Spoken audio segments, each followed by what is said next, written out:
Chapter 17. 6 days later, Jesus took Peter and the two brothers, James and John, and led them up a high mountain to be alone. As the men watched, Jesus' appearance was transformed, so that his face shone like the sun, and his clothes became as white as light. Suddenly, Moses and Elijah appeared and began talking with Jesus. Peter exclaimed, "Lord, it's wonderful for us to be here. If you want, I'll make 3 shelters as memorials, one for you, one for Moses, and one for Elijah." But even as he spoke, a bright cloud overshadowed them, and a voice from the cloud said, "This is my dearly loved Son, who brings me great joy. Listen to him." The disciples were terrified and fell face down on the ground. Then Jesus came over and touched them. "Get up," he said. "Don't be afraid."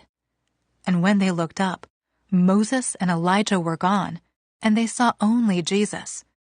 As they went back down the mountain, Jesus commanded them, "Don't tell anyone what you have seen until the Son of Man has been raised from the dead."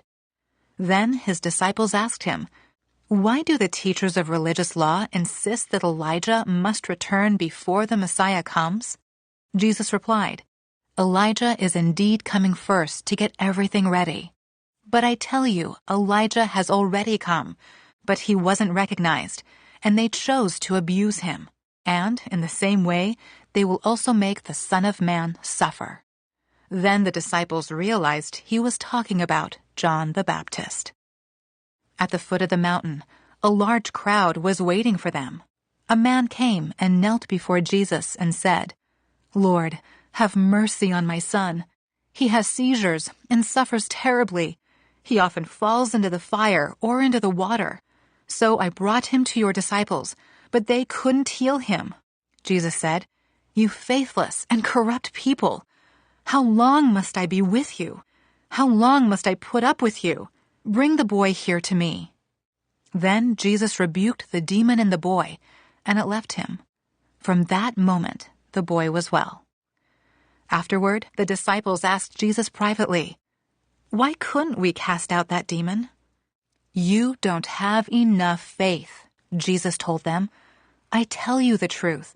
If you had faith, even as small as a mustard seed, you could say to this mountain, 'Move from here to there,' and it would move. Nothing would be impossible." After they gathered again in Galilee, Jesus told them, "The Son of Man is going to be betrayed into the hands of his enemies. He will be killed, but on the 3rd day he will be raised from the dead." And the disciples were filled with grief. On their arrival in Capernaum, the collectors of the temple tax came to Peter and asked him, "Doesn't your teacher pay the temple tax?"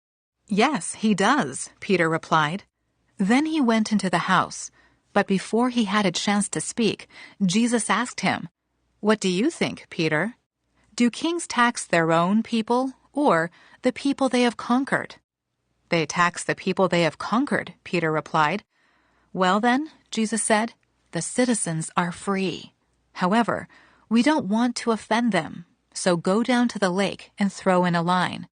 Open the mouth of the first fish you catch, and you will find a large silver coin. Take it and pay the tax for both of us."